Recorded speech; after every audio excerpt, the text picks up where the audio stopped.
Welcome to the stream. I'm Femi OK. More and more people are visiting Africa to reconnect with their past, and it's helping inspire them in the present. Today we look at how the African diaspora is re-examining the culture, achievements and struggles of their ancestors through travel and how it's empowering them. You can join the conversation through Twitter and YouTube.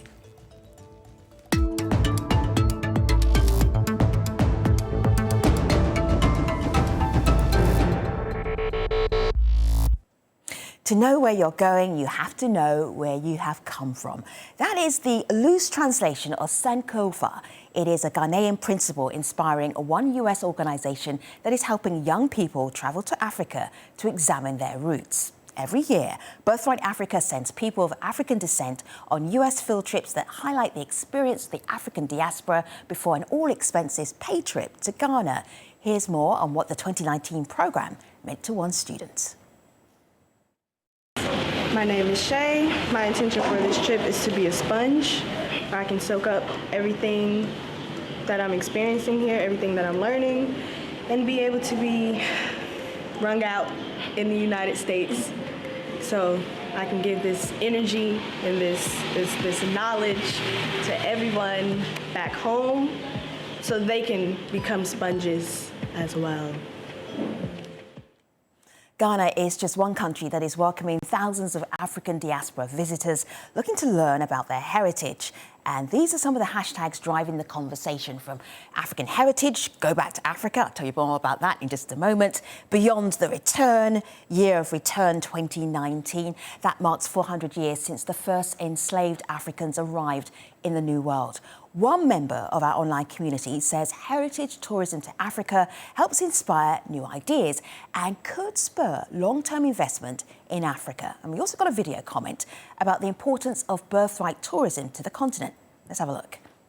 Birthright journeys to Africa are a critical component of uniting the continent with the vast diaspora of African descendants. Done properly, a birthright journey offers you a better understanding of your past, and out of that grows a sense of belonging and purpose. Plus, those in the diaspora get an updated view of present-day Africa. As current and future leaders, diasporans come to see that uniting with Africa leads to better and incredible opportunities. For more on this, we are joined from New York by Awala El-Sheikh. She is co-founder and CEO of Birthright Africa. Also in New York, Shayna Lewis. She's a student who has taken part in the Birthright Africa program. Anthony Boyadi is a tour guide at Cape Coast Castle in Ghana. He joins us from the Cape Coast. And from Atlanta, we have Eric Martin. He's co-founder of Black and Abroad, a travel company that provides curated experiences for Black travelers. Hello, everybody. It's really great to see you. Awala, first of all, this idea of giving every young person who is of African descent in the US an opportunity to go back home. How on earth did you come up with such a huge idea, and how is it even practical? Well, it was something I needed. I think at some point, all of us in the diaspora come to realize that we don't really know our history and where we're from. And for me, even as a continental African, I was born in Sudan, but I grew up everywhere else and was even in Sudan for the couple of years I was there, I had a westernized education. So I come to the US at the age of 11, and I continue that westernized education. And around my mid-20s, I started really seeing that there was a gap in my connection to the continent. I hadn't been home in 15 years. And I also learned about another program that provides free trips for people of Jewish descent to go back to Israel to learn history and culture for free. And I said, why isn't this happening for Black people? I need this. So there must be a whole bunch of us that do. Yeah. Eric, you must be able to relate to this because you have an organization, a company that curates trips to the continent. Who is actually wanting to do that, and why, do you think? Well, one thing that we noticed through Black and Abroad is that many of the interest that we get is from other African Americans. Many of us in Black people in African Americans in the U.S. we have a fragmented sense of identity because of the fact that many of us can't trace our history back beyond the South. And that's, a lot of and we can probably talk about how the enslavement of Africans isn't really taught in the Western education. So there's a lot of mystery behind our origins and where we're from. And then there's this wall that's been driven between us and the continent through narratives that have been perpetuated about the continent since the beginning of time. So there's a lot of deconstruction that's happening these days with the transparency of social media and through the trips that we offer, the experiences that we offer through Black and Abroad. Do you remember that first time, Eric, that you went to the continent? Where was it, and what was that experience like?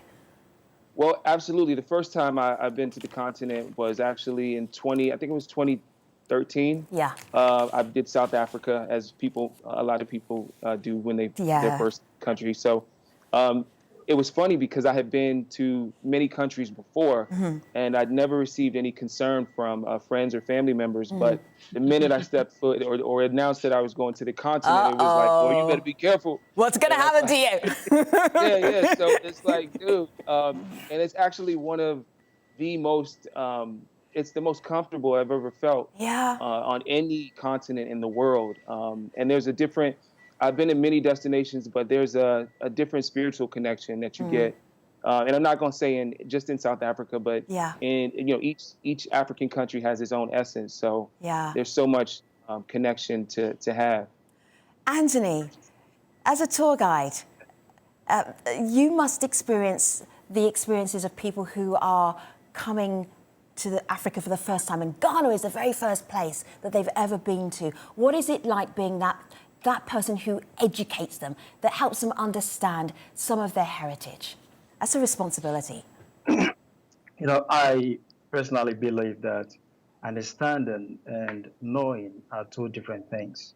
There are people that come all the way from the Caribbean, from the Americas, from Europe, and they come and they think they know, but they don't know what actually happened.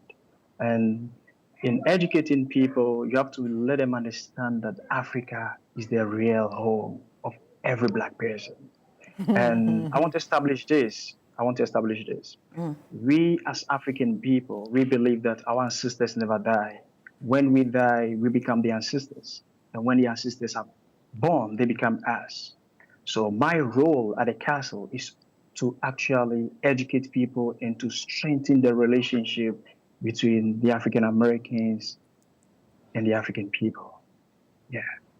I so want to go on one of your tours. Shana, you shared some of your pictures. This takes us back to when? When did you go on the Birthright Africa trip? Because here you are just staring at the possibilities of where you could go. Tell us about that trip. Okay, so I took this trip in the summer of 2018 with fellow cohorts who are also part of the CUNY system. Before going there, I started asking a lot of introspective questions about what it means to be Black, what it means to be of African descent, and what it means to be part of the diaspora. And in an era, the social media age, where we're more connected than ever, there was this question of, is that connection still there? So going to the continent itself and being able to witness the culture, witness the spirituality, witness the welcoming nature of the Ghanaian people, I left with no doubt that there is still a connection between Africans on the continent and Africans within the diaspora. Well, I have to share this with you because I asked a lot of our online community, if you were designing a heritage trip, where would you take a young person from the African diaspora? South Africa came up, rich in the variety of heritage, cultures, historical sites. There's a lot to see there. Northern Nigeria, which is a place probably less traveled than most people would not necessarily think of Northern Nigeria. Another area, Benin City, again in Nigeria. And then Vicky Rameau, who is a friend of the stream, says any heritage trip has to take in Sierra Leone. It must include dancing and singing with our masquerades. Let me give you a little taste of what that looks like.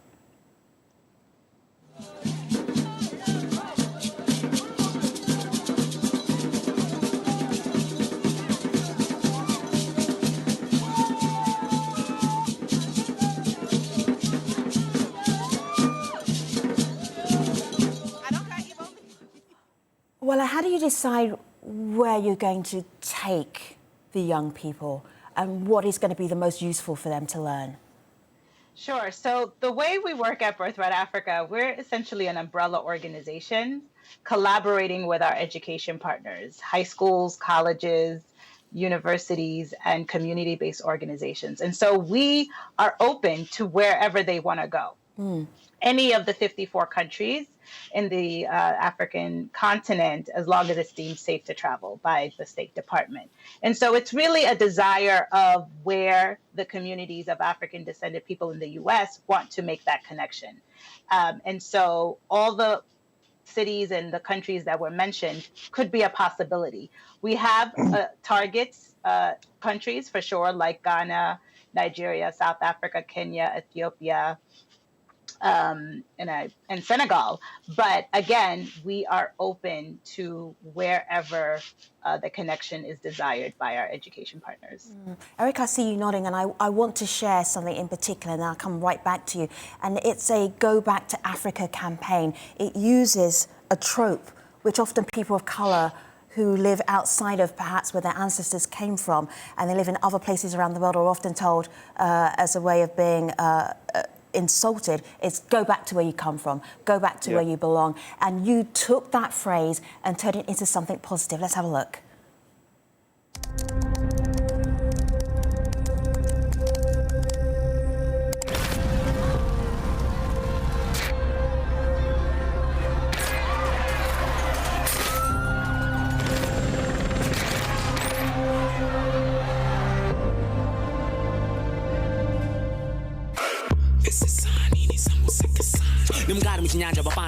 Beating down in Yamokeka, rapping down in Yamobeba, Bariguamani Yamokomeka, my head back up in Amomega, Badwajepani Yamoteka.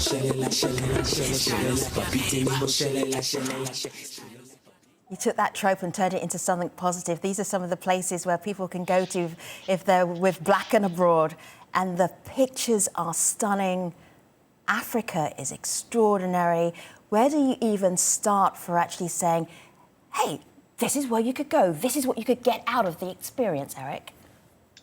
Well, I think the first part is to displace the narrative that's been set for so long. That's been one of the most genius marketing campaigns that has had us confused for quite some time about our homeland, is that it's not safe, is that it's full of poverty, is that it's full of depressing nuances that couldn't be further from the truth. So our first step was to be able to allow people to be able to showcase themselves, enjoying the continent, which you typically don't see in the media. So we wanted to showcase images through our website, gobacktoafrica.com, showcase images of ourselves enjoying our continent, and creating these images and filling up Google results with beautiful images of beautiful Black people enjoying themselves on the continent. When we talk about destinations, they depend based on the history. So, of course, African Americans, we probably have a wider interest in the Western African countries, only because that those are the countries where the transatlantic trade took place. So a lot of our ports are there. A lot of doors and no returns are located in those countries. So it all depends on the origins and the history of the traveler when you talk about destinations. Sure. Gina, tell us about the moment where you were on your trip, where it really changed you, it moved you. There was some insight that you got that you never would have got if you'd stayed home. Yeah, for me, that would be the moment where we went to the Cape Coast Castle. It might sound cliche because that's a significant moment for everybody that makes that travel to the continent, but it was significant because it demonstrated the strength of my ancestors, of our ancestors, to survive what they survived, not only within the castle, but especially looking out onto the horizon and realizing that I didn't know what was to come. So imagine their fear after being traumatized within those dungeons, going onto this foreign land and on this ocean, they have no clue where it leads. So to have that kind of resilience to survive that transatlantic slave trade, not only survive that, but survive centuries of belittling, of torture, of mental enslavement. Also that I could have the opportunity to be here. You know, that is nothing but resilience. So it definitely made me more focused, especially in my studies and what I want to do with my life, and gave me a sense of peace and a gratefulness that I'm not sure if I had before. Anthony, I see you nodding. Go ahead, articulate your nod. I know that you've been on that Cape Castle tour. In fact, you give that tour, and then Eric has been on the tour. So I want to get Eric's thoughts about the tour. But do you see people, Anthony, really being moved as they're there? Because I feel there's so much more to Ghana than slavery, but this is important, right? Yes, this is very important. You know, when you're giving the tour and you see people very emotional, you feel the pain also. Our ancestors went through a lot.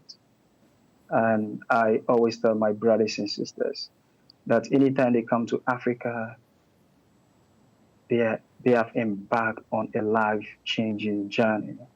This is a life-changing journey because it makes them see whatever our ancestors went through. You know, back in the Birthright Dungeon, there are over 800 African men in the Birthright Dungeon. The African men defecated there. They slept there. They ate there for 3 months. So you can imagine the pain. It's very hurtful.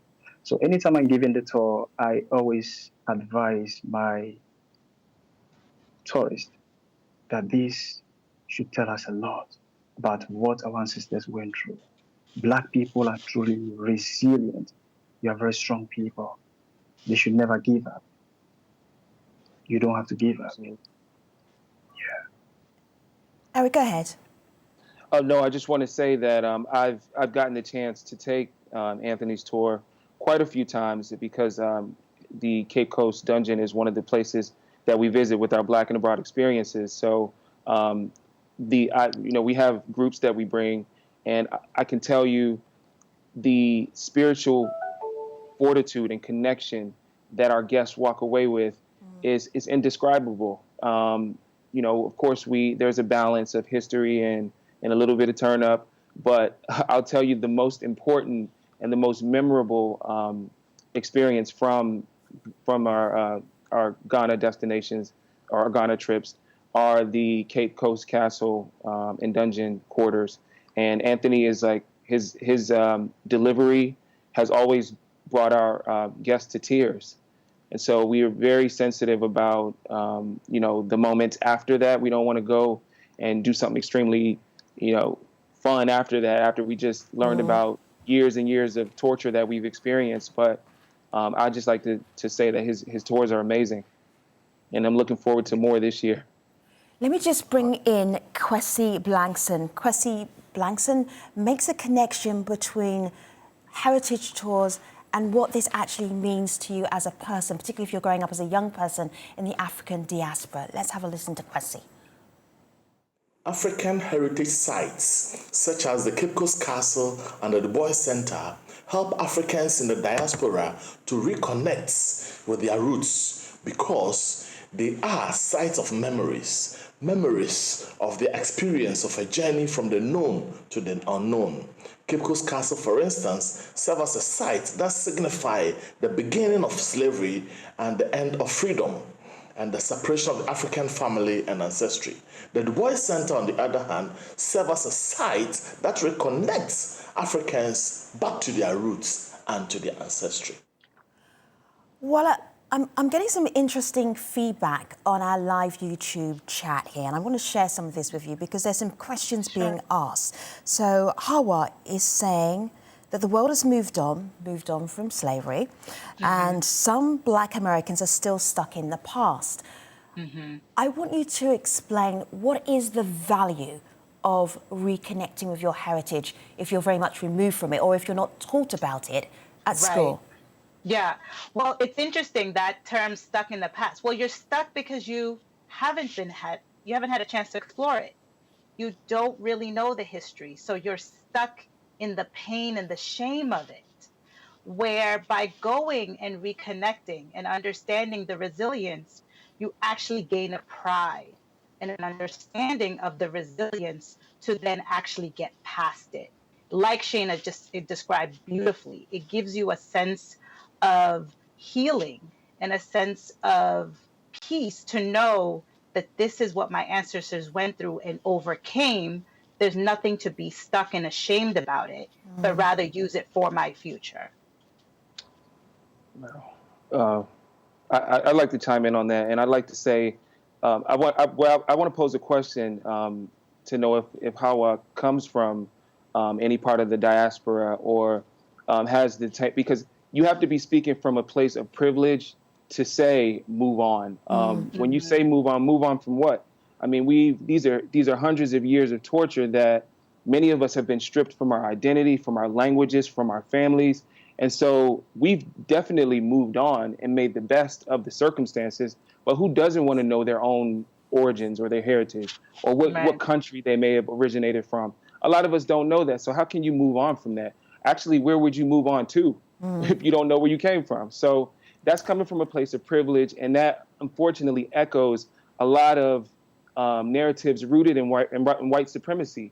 When you say things like that, you don't realize that you are erasing years and years of torture and potential discoveries that can be made. So just be careful when you say things like that, because you don't know what people are dealing with or how much research they've done to find out where they're from. So that's all I got to say. Yeah, let me come in. You know, when she says move on, it's more of spirituality. You know, it's very spiritual. You have to move on. I normally advise my brothers and sisters to move on because pain, resentment kills joy. You have to move on. Yeah. And one other way to move on is to start learning African languages, indigenous African languages. When I see you as my brothers and sisters, African Americans, and you say Onia, I respond Onia, you know, that will make you forget it. And when you come together, we can superimpose the enemies, the oppressors, my brothers and sisters.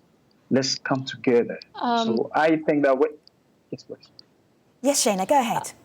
Oh, yes. I was just going to say that I don't think there's ever been an era of reconciliation for those of us in the diaspora who have suffered through slavery. For African Americans, it has been from slavery to Jim Crow to mass incarceration. In the Caribbean, you have slavery to colonialism, which just ended in the late 1950s, early 1960s.